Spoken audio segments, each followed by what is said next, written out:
Hi guys, welcome to my YouTube channel Anis preparation. दोस्तों, आज मैं आप लोगों के लिए लेकर आया हूँ एक बहुत ही महत्वपूर्ण टॉपिक जिसका नाम है प्रोनाउन। दोस्तों, प्रोनाउन में बहुत सारी कन्फ्यूजन होती हैं, तो उन्हीं कन्फ्यूजन को दूर करने के लिए आज मैं ये टॉपिक लेकर के आप लोगों के सामने आया हूँ। तो चलिए स्टार्ट करते हैं।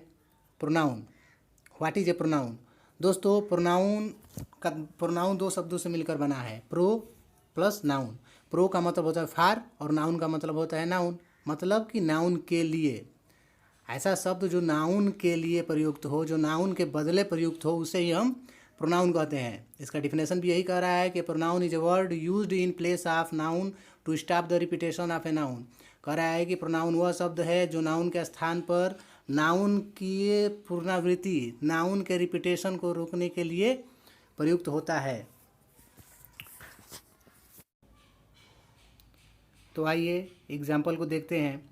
Virat Kohli is a good player. Virat Kohli was born in Delhi. Virat Kohli is married to Anushka.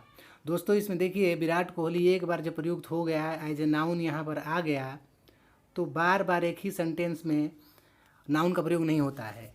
तो अगले सेंटेंस में जो यहाँ पर विराट कोहली आया है, ये यहाँ पर नाउन का प्रयोग नहीं होगा यहाँ पर, बल्कि इस नाउन के रिपीटेशन को रोकने के लिए हम किसी प्रोनाउन का प्रयोग करेंगे। ये यहाँ पर नाउन जो आया है ये गलत है, ये गलत है, यहाँ पर ही होगा। इसी तरह से अगले सेंटेंस में देखिए, यहाँ भी जो विराट कोहली दिया हुआ है ये भी गलत है, यहाँ पर भी ही होगा। तो सही सेंटेंस क्या बनेगा कि Virat Kohli is a good player, Virat Kohli एक अच्छा खिलाड़ी है। He was born in Delhi, वह दिल्ली में पैदा हुआ था। He is married to Anushka, उसने अनुष्का से शादी की है। तो देख रहे हैं दोस्तों। चलिए अब आगे देखते हैं काइंड्स ऑफ प्रोनाउन। ट्रिक। दोस्तों, हर एक वीडियो के बाद मैंने इस वीडियो में भी एक ट्रिक बनाया हुआ है प्रोनाउन के प्रकार को याद करने के लिए, और वो ट्रिक है रेड आईडी पर पी। दोस्तों गौर करिएगा, रेड आईडी पर पी मतलब कोई चीज़ पीने की बात हो रही है जो कि रेड आईडी पर ही अलाउ है। जिसके पास रेड आईडी होगी उसी को वो चीज़ पीने को मिलेगी। रेड आईडी पर पी। देखते हैं दोस्तों, इसमें आर का मतलब है रिलेटिव प्रोनाउन, ई का मतलब है एम्फैटिक प्रोनाउन, एंड डी का मतलब है डेमोन्स्ट्रेटिव प्रोनाउन, एंड आई का मतलब है इंट्रोगेटिव प्रोनाउन, और सेकेंड वाले डी का मतलब है डिस्ट्रीब्यूटिव प्रोनाउन। पी से मतलब है यहाँ पर पर्सनल प्रोनाउन, आर से मतलब है रिफ्लेक्सिव प्रोनाउन, और इस आर से मतलब है रेसिप्रोकल प्रोनाउन। पी से मतलब है पोजेसिव प्रोनाउन, आई से मतलब है इंडेफिनिट प्रोनाउन। देख रहे हैं? ध्यान से एक बार देख लीजिए। ओके दोस्तों, अब सीरियल नंबर से हम लोग एक एक करके सभी प्रोनाउंस को समझेंगे। तो देखिए, हमारा पहला प्रोनाउन पर्सनल प्रोनाउंस। देखते हैं पर्सनल प्रोनाउंस किसे कहते हैं। ए personal pronoun that describe something personally. कह रहा है कि एक पर्सनल प्रोनाउन जो है, जैसे कि देखिए दोस्तों, पर्सनल प्रोनाउन इसके नाम से ही पता चल रहा है। पर्सनल जो है, पर्सनल मीन्स व्यक्तिगत। तो मतलब ऐसा कोई प्रोनाउन जो किसी चीज़ को व्यक्तिगत रूप से बात बताए, जो किसी चीज़ के बारे में व्यक्तिगत रूप से बात करे, वो हमारा पर्सनल प्रोनाउन है। फॉर एग्जाम्पल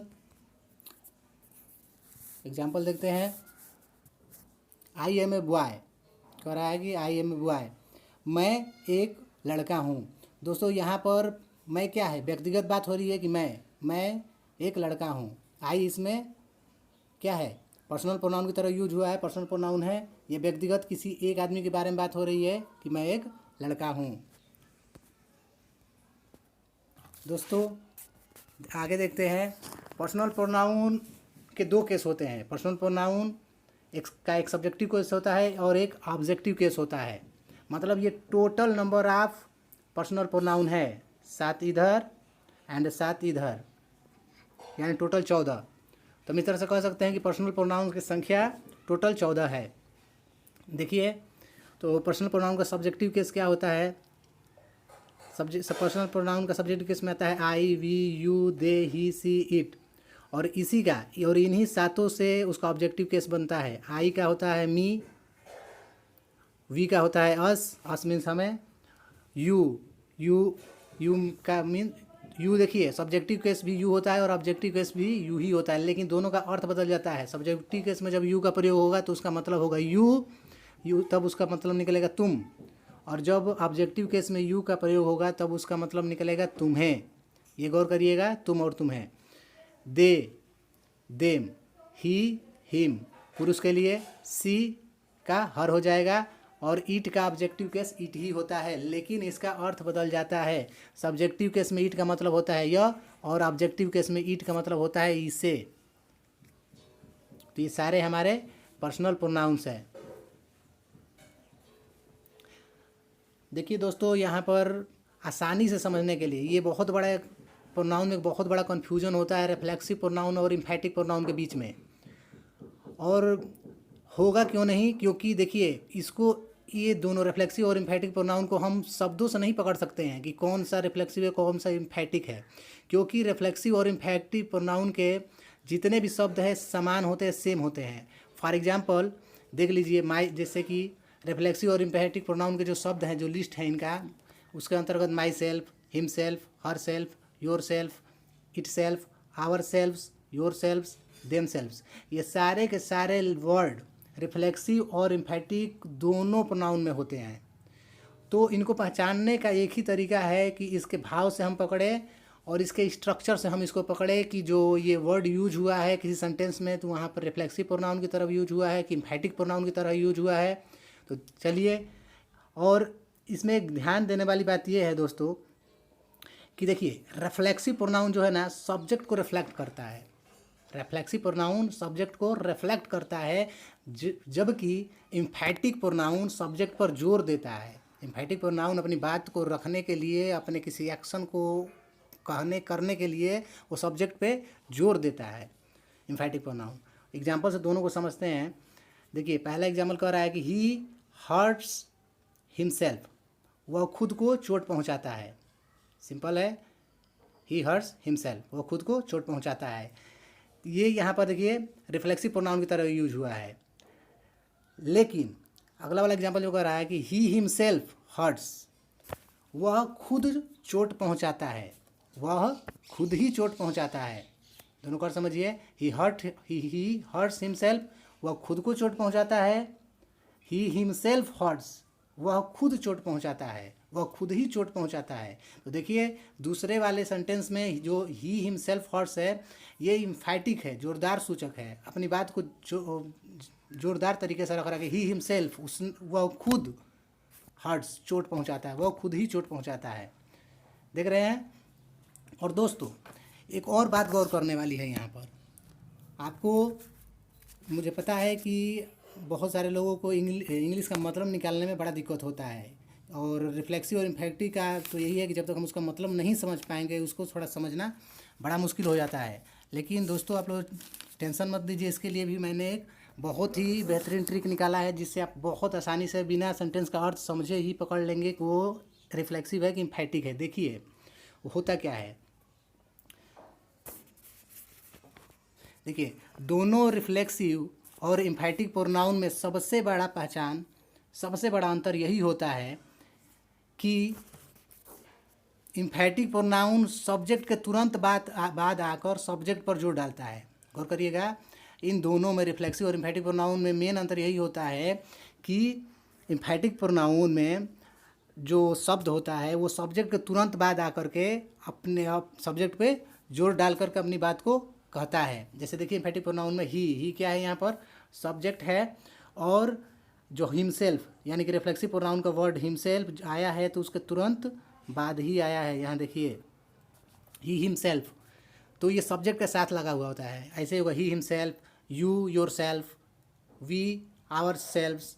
तो जो इम्फेटिक प्रोनाउन होगा तो उसमें जो रिफ्लेक्सिव प्रोनाउन के वर्ड हैं वो सब्जेक्ट के तुरंत बाद लगे होंगे, वो सब्जेक्ट के तुरंत साथ ही बाद ही होगा। लेकिन रिफ्लेक्सिव प्रोनाउन में ये सारे वर्ड किसी भी सूरत में कभी भी रिफ्लेक्सिव प्रोनाउन में है ये जो वर्ड है himself, ourself, yourself, ये कभी भी सब्जेक्ट के बाद नहीं आ सकते हैं। वो सब्जेक्ट के बाद सेंटेंस के अंत में आएंगे या तो सेंटेंस के कहीं बीच में भी हो सकते हैं, लेकिन वो सब्जेक्ट के तुरंत बाद नहीं आएंगे। तो रिफ्लेक्सिव प्रोनाउन के जितने भी वर्ड हैं अगर सब्जेक्ट के तुरंत बाद आए हैं तो उसका सीधा मतलब है कि ये इम्फेटिक प्रोनाउन है।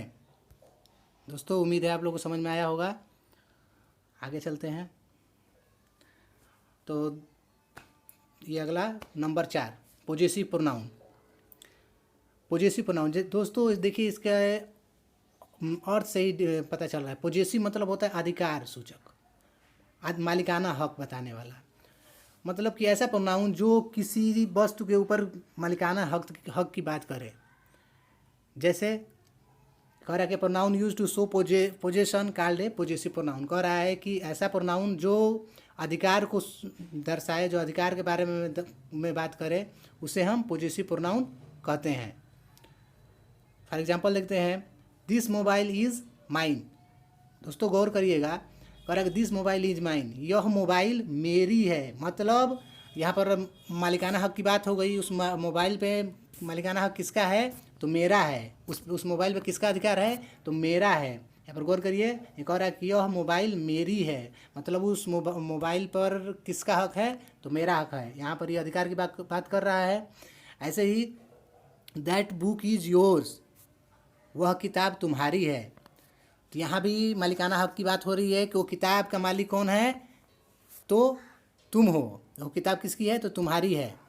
तो यहाँ पर भी देखिए, तो इसमें माइन, पहले वाले में दिस मोबाइल इज़ माइन, यह mobile, this mobile is mine, यह मोबाइल मेरी है। इसमें माइन जो है, ये माइन क्या है? ये पॉजेसिव प्रोनाउन की तरह यहाँ यूज हुआ है। एंड इसमें देखिए योर्स, योर्स मतलब तुम्हारी या आपकी। तो इसमें योर्स जो है, योर्स यहाँ पर आपका पॉजेसिव प्रोनाउन की तरह यूज हुआ है। ठीक है, आगे चलते हैं। हाँ देखिए, ये मोस्ट इम्पॉर्टेंट थिंग है इसके बारे में, पॉजेसिव प्रोनाउन के बारे में सबसे ज़रूरी चीज़ कि पॉजेसिव प्रोनाउन लिस्ट देखते हैं। पॉजेसिव प्रोनाउन में क्या क्या आता है? देखिए, सब्जेक्ट से पॉजेसिव प्रोनाउन कैसे बनता है? कौन सा सब्जेक्ट है? पॉजेसिव प्रोनाउन क्या होता है? आई अगर सब्जेक्ट में होगा तो उसका पॉजेसिव प्रोनाउन माइन होगा। वी होगा तो वी का आवर्स होता है। यू का योर्स होता है। दे का देयर्स होता है। ही का पॉजेसिव प्रोनाउन हीज होता है। और सी का पॉजेसिव प्रोनाउन हर्स होता है। और दोस्तों इट का पॉजेसिव प्रोनाउन नहीं बनता है। ओके, अगला देखते हैं 5 नंबर डेमोंस्ट्रेटिव प्रोनाउंस। दोस्तों जैसा कि इसका नाम ही है, इसके नाम से ही पता चल रहा है कि ऐसा प्रोनाउन जो किसी चीज़ को डेमोंस्ट्रेट करे, इंगित करे, जो किसी चीज़ को संकेत करके बताए। जैसे दिया है इसका definition, the pronoun use two point out the object. कह रहा है कि ऐसा प्रोनाउन जो किसी ऑब्जेक्ट को पॉइंट आउट करके बताए, पॉइंट आउट करके बताए कि यह चीज़ यहाँ है, वह चीज़ वहाँ है। और दोस्तों इसमें सबसे खास जो एक और चीज़ इंपॉर्टेंट होता है डेमोंस्ट्रेटिव प्रोनाउन में, यह किसी व्यक्ति या वस्तु की नज़दीकी या दूरी को बताता है। डेमोंस्ट्रेटिव प्रोनाउन में जो वर्ड होते हैं डेमोंस्ट्रेटिव प्रोनाउन के, वो किसी वस्तु की नज़दीकी या दूरी को बताते हैं कि कौन सी वस्तु पास में है, कौन सी वस्तु दूर है। और डेमोंस्ट्रेटिव प्रोनाउन सिर्फ 4 होते हैं, और वो 4 हैं दिस, दैट, दीज और दोज। और दोस्तों ये चारों के चारों दूरी के सूचक हैं। जैसे फॉर एग्जांपल में देखते हैं, कह रहा है कि दिस इज़ ए पेन, यह एक कलम है। तो दोस्तों गौर करिएगा, यह एक कलम है से पता चल रहा है कि जो कलम है पास में है, यह एक कलम है, कलम पास ही में है। लेकिन दूसरे वाले एग्जांपल में दैट इज़ ए काइट, वह एक पतंग है। देखिए ये दैट जो है दूरी का सूचक है, बता रहा है कि पतंग जो है कहाँ है, तो कहीं दूर है। तो दैट इज़ ए काइट, पतंग वह एक पतंग है और पतंग दूर है। ठीक है, अगला देखते हैं 6 नंबर इंट्रोगेटिव प्रोनाउंस। दोस्तों ये बहुत ही सिंपल है, इसका जैसा कि इसका नाम है बिल्कुल ही हूबहू इसका वैसा ही काम है।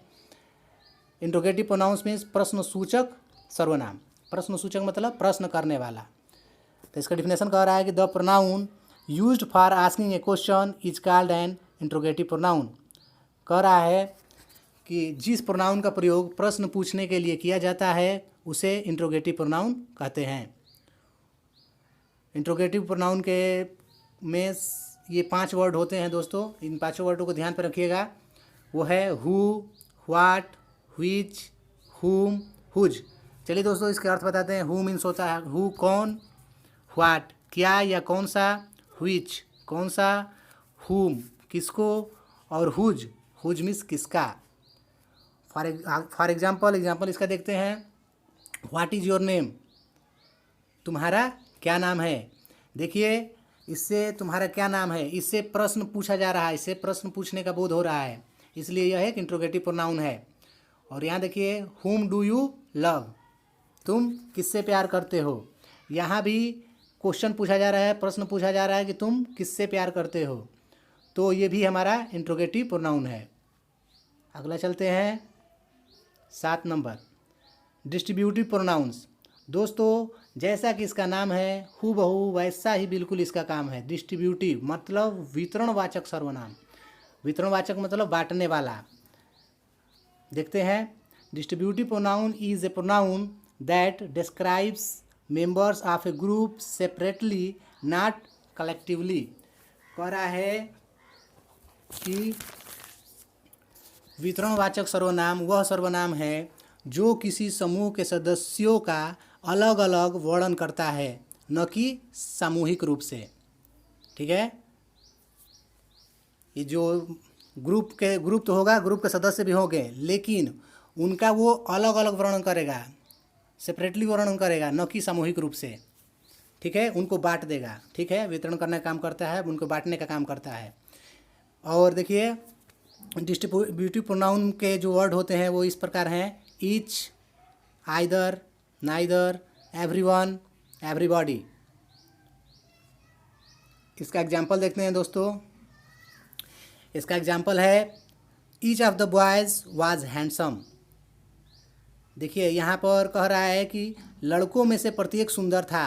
ईच ऑफ द बॉयज़, देखिए बॉयज़ में को प्लूरल बनाया गया है, बॉयज़ में एस लगा हुआ है, मतलब साफ पता चल रहा है कि ये प्लूरल सेंस में तो यूज हो रहा है, ग्रुप में यूज हो रहा है, लेकिन ये सबको बांटने का काम कर रहा है। Each of the boys was handsome मतलब कि बहुत सारे लड़कों में से प्रत्येक लड़के, मतलब कि प्रत्येक अलग अलग लड़के सभी के सभी सुंदर थे।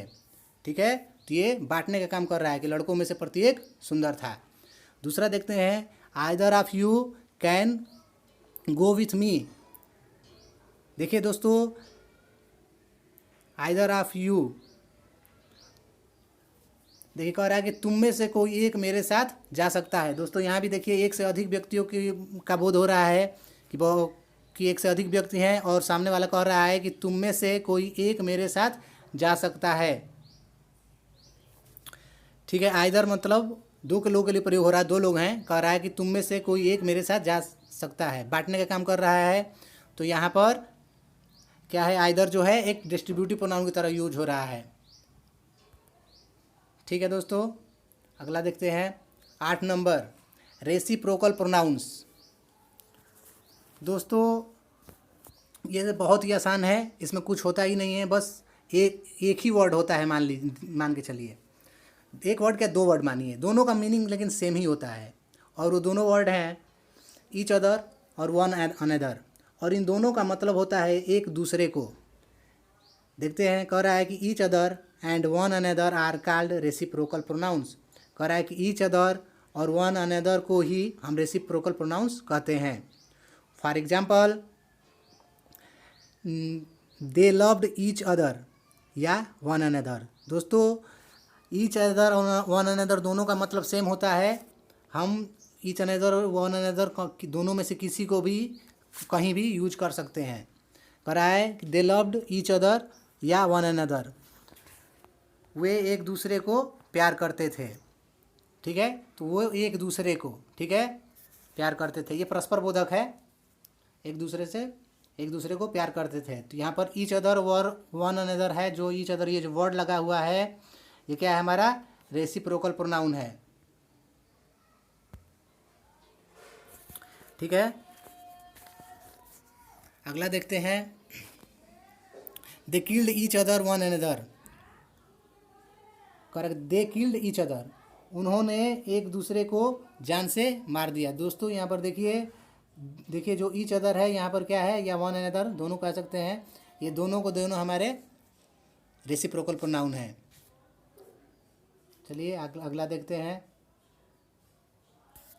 9 नंबर,